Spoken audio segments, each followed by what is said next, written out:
All right, everybody, welcome back for another deep dive. It's great to be here. Yeah, today we're going to be talking about something A little dangerous. a little dangerous. Uh, Yeah, that's right. Maybe more than a little. Yeah, it could be. We'll find out, I guess. Yeah.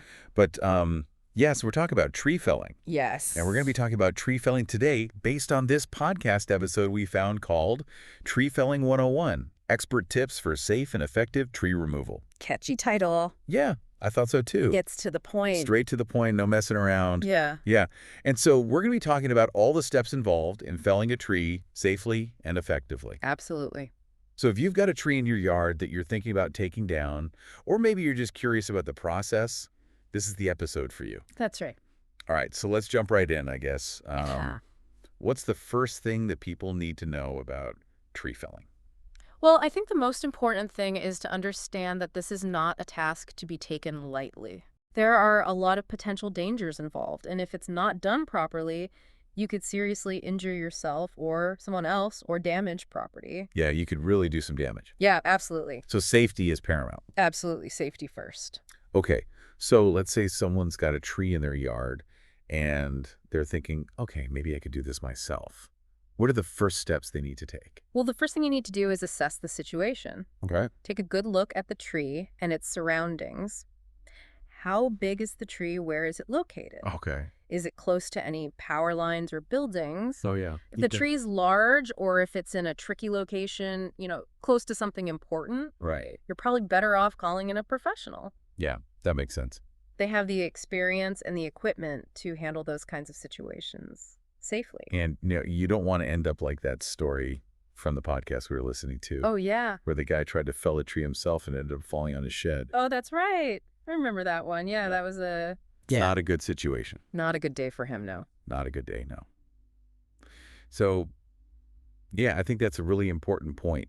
If you're not sure if you can handle it yourself, definitely call in a professional. Agreed.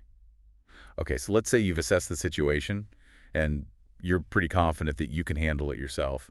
What's next?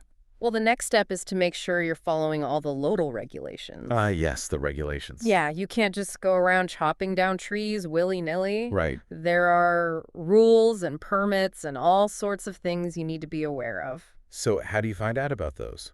The best thing to do is to contact your local municipality or your homeowners association. Okay. They'll be able to tell you everything you need to know about the rules and regulations in your area. And that's going to vary a lot from place to place, I imagine. Oh, absolutely. Okay, so you've checked with the authorities, everything's good to go, you've got your permits, Mm-hmm. you're ready to start chopping. Well, hold on just a second there. Before you even touch that chainsaw, you need to make sure you have all the proper safety gear. Yes, safety gear, that's essential. Absolutely. We're talking about hard hat, gloves, goggles, hearing protection. And chainsaw chaps. Chainsaw chaps, yeah, that's a big one. Yeah, you don't want to mess around with a chainsaw without those. No, you don't. Okay, so you're all geared up, you're ready to go. Yeah, we're talking. What's the first step? The first step is to plan your fall path. Okay. You need to decide exactly where you want that tree to land before you start cutting. So you're not just aiming for the middle of the yard and hoping for the best? No, definitely not. Okay. You need to consider things like wind direction, Oh, yeah. the lean of the tree, any obstacles that might be in the way, Like that shed. like that shed, exactly. yeah. So you need to take all of those factors into account and choose a fall path that's going to minimize the risk of damage or injury. Okay, so you've planned your fall path. What's next? Well, the next step is to start making your cuts, but that's a whole other topic for another deep dive. Yeah, we'll have to save that for next time. Absolutely. But I think we've covered a lot of ground today. We have. We've talked about the importance of safety, assessing the situation, following the regulations, getting the right gear, and planning your fall path. All important stuff. Yeah. And I think it's a good reminder that, tree felling is not something to be taken lightly. No, it's not. It's a serious business, It is. but it can also be done safely and effectively if you take the right precautions. Absolutely.